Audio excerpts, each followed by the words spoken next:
आज गुजरात की जन विरोधी भाजपा सरकार गुजरात के बड़े बड़े शहरों में, तहसीलों में, जिलों में मानो कि टारगेट का संकल्प किया हो, उस प्रकार से ओबीसी, मुस्लिम, आदिवासी और दलित समाज के आशियाने, उनके मकान हजारों की तादाद में तोड़कर उनको बेघर कर रही है।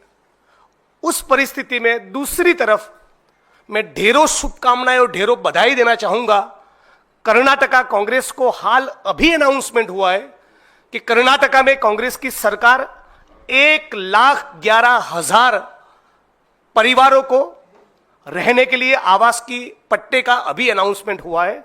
तो कर्नाटका की कांग्रेस को मैं बधाई दूंगा। आज कर्नाटका की हमारी सरकार को 2 साल हो रहे। आज गुजरात से चलकर मेरे साथ सेवा दल के राष्ट्रीय अध्यक्ष साथी लालजी भाई देसाई और हम दोनों कुछ दिन पहले गुजरात के लीडिंग गुजराती न्यूज़पेपर गुजरात समाचार पे जिस प्रकार से हमला हुआ, जिस प्रकार से गुजरात समाचार के मैनेजिंग एडिटर बाहुबली शाह की गिरफ्तारी ईडी के द्वारा हुई, उस मुद्दे पर कुछ बात करने के लिए हम आपके सामने पेश हुए हैं। आज पहलगाम हमले के कारण जिस प्रकार की तंगदिली, जिस प्रकार का माहौल आज पूरे मुल्क में है, आज पूरा भारत, पूरा देश यह देखना चाहता है कि कब मोदी जी की यह सरकार आतंकवादियों की गिरफ्तारी करे।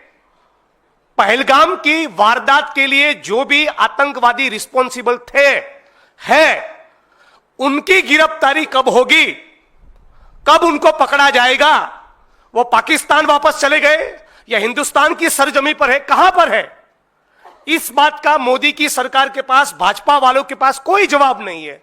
इनको गिरफ्तार करने के बजाय इस मुद्दे पर सवाल उठाने वाले गुजरात के लीडिंग न्यूज़पेपर गुजरात समाचार, जिनकी 90 साल की विरासत है, उनके मालिक को, उनके मैनेजिंग एडिटर को टारगेट करना, वो अपने आप में भाजपा सरकार के रवैये के लिए बहुत कुछ कहते हैं। वो साफ तौर पे दिखा रहे हैं कि पहलगाम के जो कसूरवार है, पहलगाम के लिए जो लोग रिस्पॉन्सिबल है, उन टेररिस्टों को पकड़कर उनके खिलाफ पुख्ता कार्रवाई करनी, वो इस सरकार की प्राथमिकता नहीं है। उनकी प्राथमिकता यह है कि गुजरात समाचार जैसे अखबार जो लगातार पिछले 25 सालों से सत्ता को, आरएसएस को, भाजपा को, अमित शाह को, मोदी को लगातार कंसिस्टेंटली जो सवाल पूछ रहे, उनकी आवाज को कैसे बंद किया जाए। हम लोग गुजरात प्रदेश कांग्रेस समिति की ओर से, एआईसीसी की ओर से इस घटना की निंदा करते हैं, मांग करते हैं कि गुजरात की सरकार अपनी पोजीशन को स्पष्ट करे कि क्या वो कारण है कि अचानक एक दिन इतने 25 साल पुराने मामले में आपको बाहुबली शाह जी की गिरफ्तारी करनी पड़ी। कौन है जो इन बाहुबली से गुजरात में डर रहा है? क्या सवाल पूछने पे पत्रकारों को और भी गुजरात में टारगेट किया जाएगा? कुछ साल पहले प्रशांत दयाल नाम के वहां के सीनियर जर्नलिस्ट को सेडिशन के चार्जेस में उनके खिलाफ मुकदमे दर्ज किए गए।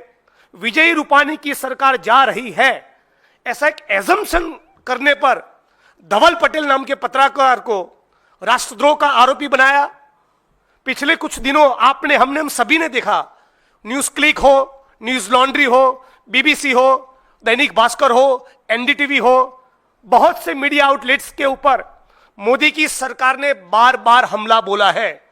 वो नहीं चाहते कि इस मुल्क में कोई भी कवि, लेखक, पत्रकार, बुद्धिजीवी, एनजीओ, एक्टिविस्ट, मीडिया आउटलेट और या विपक्ष का कोई भी व्यक्ति इनको तीखे सवाल पूछे।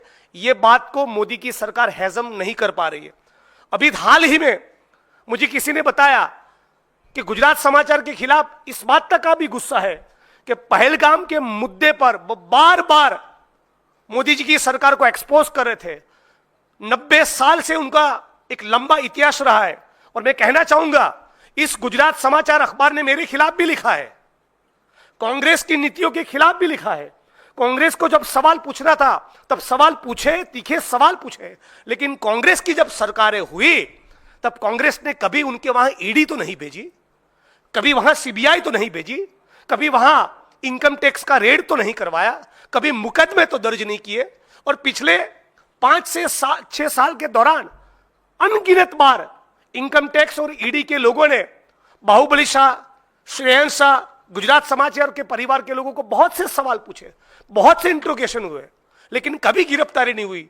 पहलगाम के मुद्दे पर गुजरात समाचार ने अपनी धार को और भी तेज कर दिया, और भी तीखे सवाल पूछना चालू किया, क्यों आज भी इन आतंकवादियों की गिरफ्तारी नहीं हो रही। क्या यही सवाल पूछने पर गुजरात समाचार को टारगेट किया जा रहा है? यह सवाल मैं मोदी जी और भाजपा की सरकार को पूछना चाहता हूं।